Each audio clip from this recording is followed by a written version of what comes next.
Today we're discussing something that actually made me come back to this fitness vlog thing.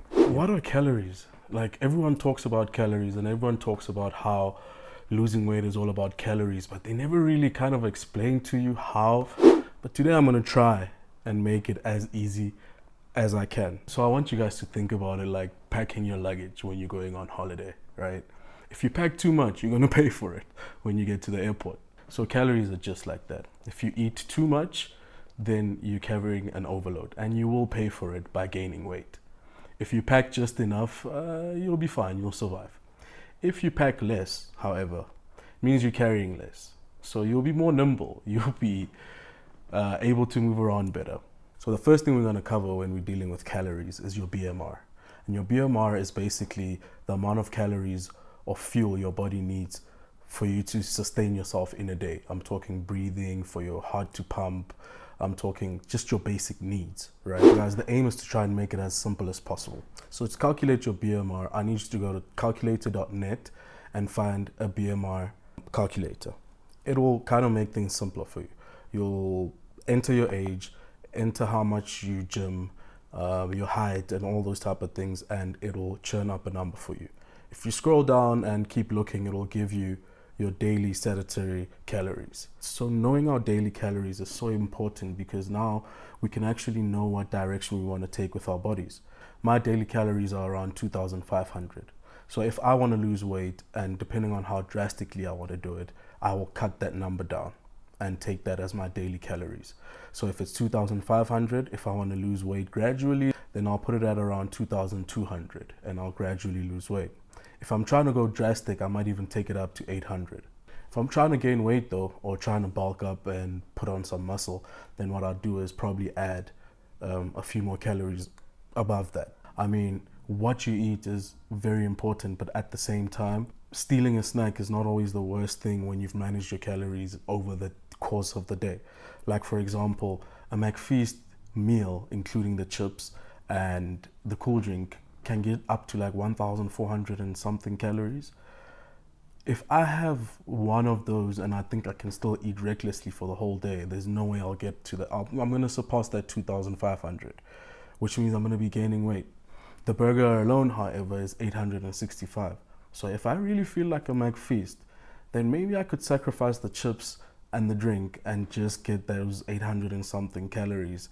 That way I know I can still squeeze in a pretty decent meal for dinner, you know? The cheat meal thing, right?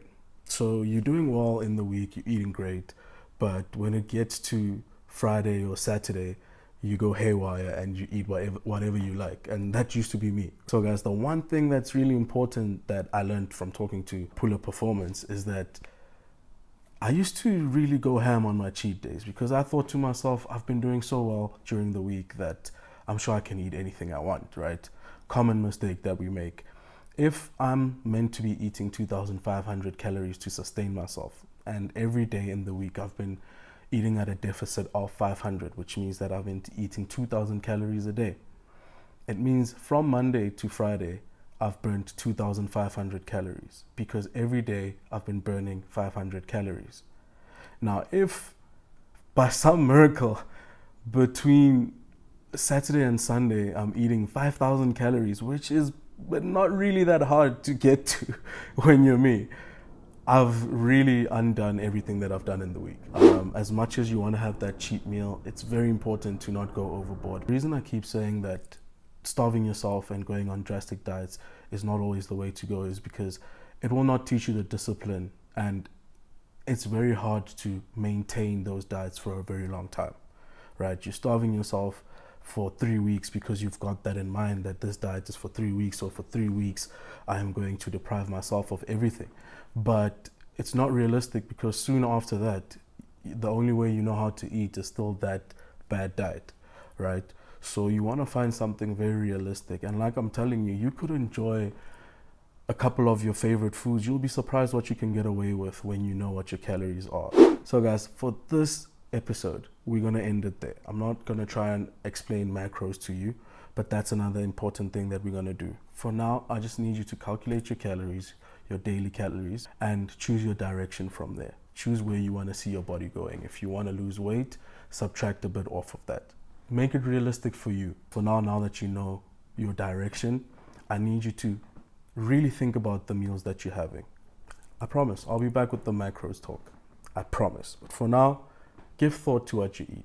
Now that I've told you that protein burns fat, try and make protein the star of every dish that you have going forward. This takes nothing away from getting a personal trainer. Like, the reason I kind of understand it is because of personal trainers. And those guys make it so much easier for you by calculating your calories for you and giving you a well thought out diet, you know. And bro, I've seen the guys that are on the programs with these guys and they look brilliant. So shout out to all the personal trainers that have helped me through this journey, and shout out to Jonathan Pula, who I'll be having a conversation with later on in this vlog. That's it from me, guys. I really hope that helps. Cheers.